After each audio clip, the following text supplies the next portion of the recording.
साबरमती कांड, जिसे गोधरा ट्रेन जलाने की घटना के नाम से भी जाना जाता है, 27 फरवरी 2002 को गुजरात के गोधरा स्टेशन पर हुआ था। इस कांड ने पूरे देश में सांप्रदायिक हिंसा की लहर को जन्म दिया और इसके परिणाम स्वरूप गुजरात में कई महीने तक हिंसा और अशांति का माहौल रहा। इस घटना में 59 लोग मारे गए, जिनमें अधिकांश महिलाएं और बच्चे थे। यह घटना केवल एक दुखद दुर्घटना नहीं थी, बल्कि एक व्यापक राजनीतिक, सामाजिक और सांस्कृतिक मुद्दे का रूप ले चुकी थी। घटना का विस्तृत विवरण। साबरमती एक्सप्रेस ट्रेन की यात्रा। साबरमती एक्सप्रेस एक भारतीय रेलगाड़ी थी जो 27 फरवरी 2002 को अयोध्या से अहमदाबाद जा रही थी। इस ट्रेन में ज्यादातर हिंदू तीर्थयात्री थे जो अयोध्या में राम जन्मभूमि पर हो रहे धार्मिक कार्यों को देखने के बाद लौट रहे थे। यह ट्रेन यात्रा एक सामान्य धार्मिक यात्रा के रूप में शुरू हुई थी, लेकिन इसके बाद जो हुआ वह एक राष्ट्रीय संकट बन गया। ट्रेन के यात्री अयोध्या में राम मंदिर के पुनर्निर्माण का समर्थन करने आए थे। ट्रेन के अंदर जो लोग थे उनमें विभिन्न वर्गों और समुदायों के लोग शामिल थे। ये लोग खुशी खुशी यात्रा पर थे और ट्रेन में धार्मिक गीत गाते हुए आगे बढ़ रहे थे। गोधरा स्टेशन पर हमला। गोधरा स्टेशन पर जब यह ट्रेन पहुंची तो अचानक एक हिंसक भीड़ ने ट्रेन के एक डिब्बे में आग लगा दी। इस हमले के परिणाम स्वरूप ट्रेन के डिब्बों में तेजी से आग फैल गई और 59 लोग जलकर मर गए। इनमें महिलाएं, बच्चे और अन्य तीर्थयात्री शामिल थे। यह घटना इतनी भयावह थी कि ट्रेन के भीतर और बाहर अफरा तफरी का माहौल था। बताया जाता है कि इस हमले को कुछ मुस्लिम समुदाय के लोगों ने अंजाम दिया था। उनका आरोप था कि यह एक प्रतिशोध की कार्रवाई थी जो हिंदू संगठनों द्वारा मुसलमानों के खिलाफ की गई कथित हिंसा के जवाब में की गई। हालांकि इस हमले की सही वजहों पर आज भी विवाद है और कई जांचों ने विभिन्न निष्कर्ष दिए हैं। सांप्रदायिक हिंसा का प्रकोप। गोधरा ट्रेन जलाने की घटना के बाद गुजरात में सांप्रदायिक हिंसा की एक लहर दौड़ पड़ी। इसके परिणाम स्वरूप पूरे राज्य में हिंदू और मुस्लिम समुदायों के बीच बड़े पैमाने पर दंगे और हिंसा हुई।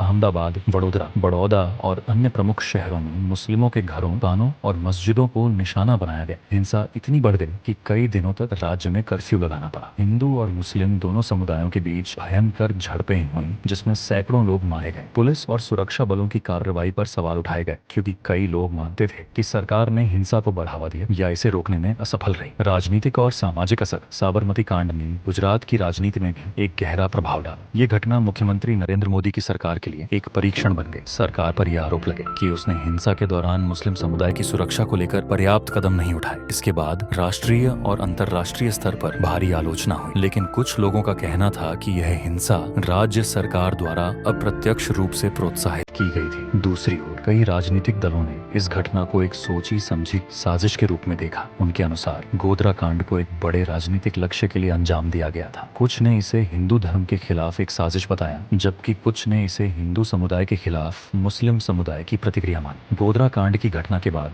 कई जांच आयोगों का गठन किया गया। इनमें से एक प्रमुख जांच आयोग ने इस घटना को सांप्रदायिक तनाव और राजनीति से प्रेरित माना। गोधरा कांड के दोषियों के खिलाफ विभिन्न अदालतों में सुनवाई चली और कई अभियुक्तों को दोषी ठहराया गया। हालांकि न्याय की प्रक्रिया लंबी और जटिल रही और इस मामले में कई राजनीतिक विवाद उत्पन्न हुए। कुछ लोगों ने कहा कि यह पूरी घटना एक सोची समझी साजिश का हिस्सा थी, जबकि अन्य का मानना था कि यह एक अप्रत्याशित प्रतिक्रिया थी जो सांप्रदायिक असहमति के कारण हुई थी। को वीडियो पसंद आए तो कृपया लाइक करें, शेयर करें और सब्सक्राइब करें।